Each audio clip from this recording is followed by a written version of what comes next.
Alright. So, flawed approach by WTO is what India is saying. Now, when we are talking about flawed approach by WTO, it is important to understand in which domain is India talking about this flawed approach. So, this is not completely with respect to the entire WTO, but with respect to overfishing. So, overfishing, as we all know, would not be sustainable. It would not be sustainable with respect to the environment, the marine environment, with respect to the population of the fishes. Not just that, it will also not be sustainable with respect to the food security and livelihood of the people that are involved in fishing activities, right? So, as a result of which, it was decided to control overfishing, and the body responsible for this control, one of the body which is responsible, there will be other bodies as well because it's a maritime zone. United Nations Convention on Law of the Sea would also be playing a role, but with respect to the trade in fishes, the exploitation of fishery, one important body that is responsible is your WTO. So WTO is responsible for controlling this overfishing. But India says that the approach the WTO has taken is a flawed approach. Now, why is India making such a statement? Of course, there will be reasoning behind that. So, let us understand what is the reason for India to say that this approach is a flawed approach. That is because what is happening is WTO is allowing subsidies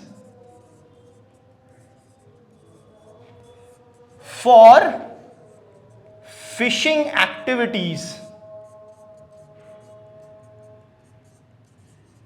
in areas outside exclusive economic zones. All right. So India is saying that this is flawed because presently the WTO is allowing subsidies, and subsidies for what? For fishing and related activities, and that too where? Outside the exclusive economic zones. Exclusive economic zones as in EEZs. Outside the exclusive economic zone. So what is the issue over here? First, let us understand the concept of exclusive economic zones. What are exclusive economic zones?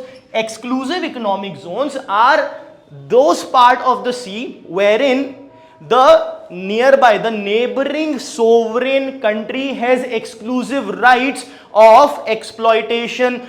Not exploitation may not be the right word, but let's say investigation, exploration of marine related things, environmental things, marine related things, fisheries, oil refineries, let's say oil extraction, or for example wind energy, water energy, so on and so forth. So whatever exploration, okay, a sovereign nation wants to do, they are free to do that in their exclusive economic zone. So what is an exclusive economic zone? For example, if we say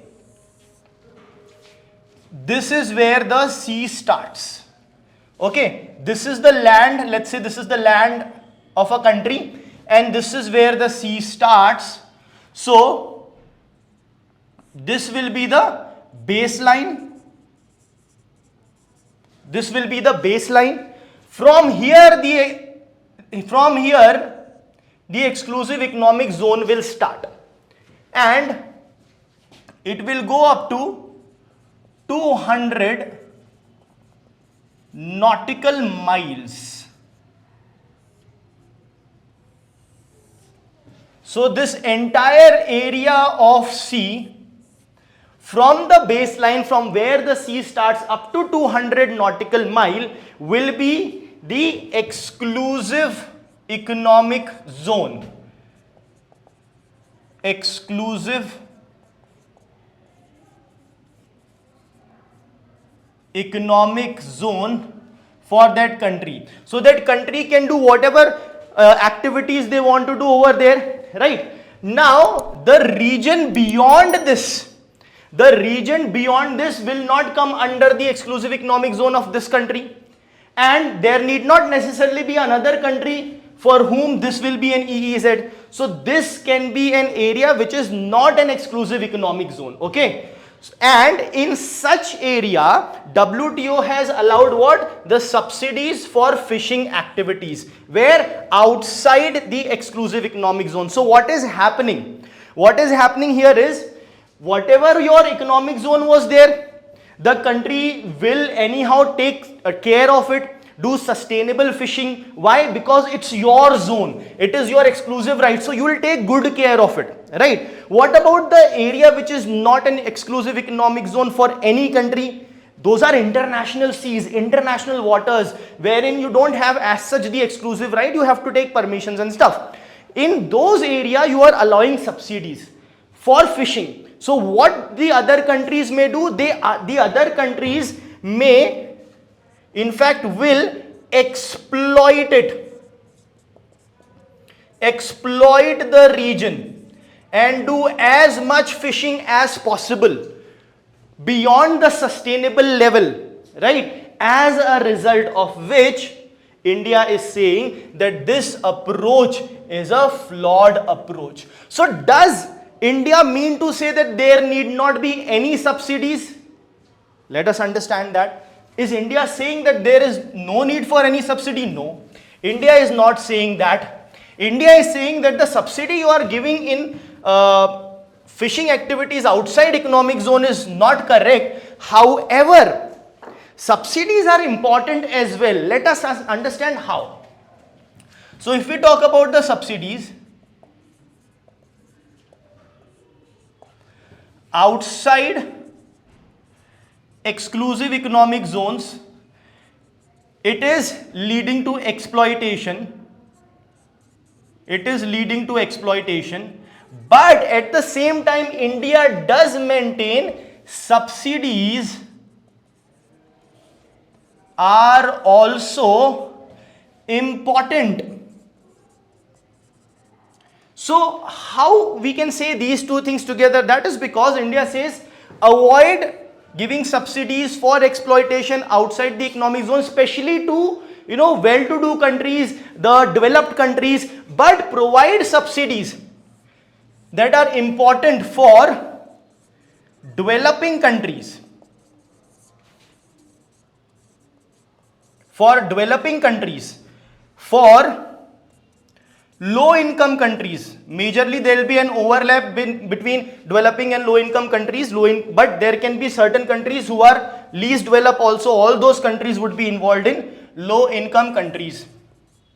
So provide the subsidies for developing countries, for low-income countries, with respect to, not for simply exploiting the marine area, but for research, development and growth of the fishing sector, of the fisheries sector, right? For research, development and growth of the fisheries sector. So understand the differentiation which India has done. Subsidies are creating an issue if they are these subsidies given to developed country outside the economic zone for exploitation of fisheries.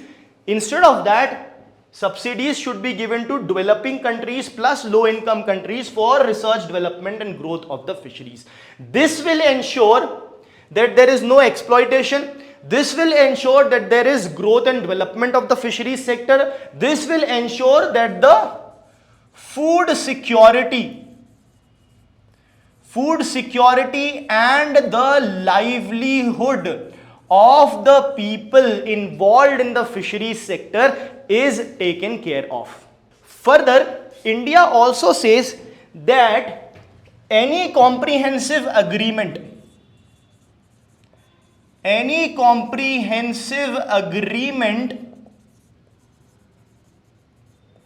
on this should be based on one specific concept. And what is that concept which India proposes here? That is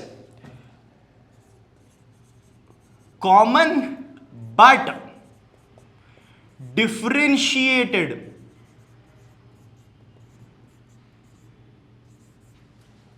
responsibilities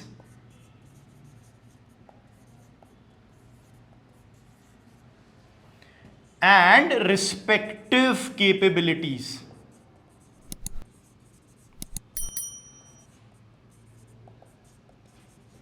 That is your CBDRRC. Now, have you heard this term CBDRRC? Yes, it is there when we talk about addressing the climate change, when we talk about environment conservation at an international level. There this concept is followed. Common but differentiated responsibilities and respective capabilities. What do we mean by that? See, if we have to conserve environment, we need to take certain steps. If we need to lower the carbon dioxide levels, we need to take certain steps. If we need to have sustainable fisheries also, we need to take certain steps. But what India proposes here is that whatever, restrictions are put or whatever subsidies are given, for example, whatever restrictions or whatever leeways, whatever subsidies are given, that needs to be based, whether there is a restriction or a subsidy, that needs to be based on a common as in the goal of the entire world is common to have sustainable fishery. Like the goal of everyone is common to not let the, temperature rise beyond 2 degrees Celsius, right? So in here also the goal is common. What is the common goal? Sustainable fishery. So it should be based on common goal which is already there, but differentiated responsibilities. If you are developed countries, you should play a bigger role. Okay, so developed countries should play bigger role.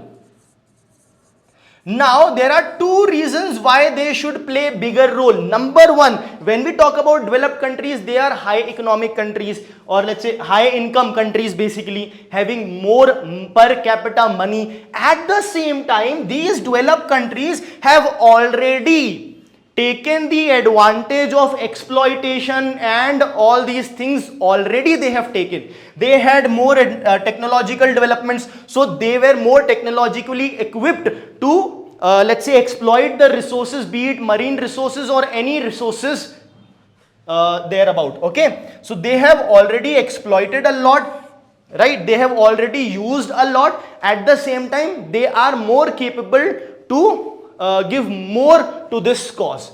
So what are the two reasons here? One, they can contribute more. Why? On account of, let's say, high income. At the same time, they have reaped more benefits already. Right? So that's why developed countries should play a bigger role.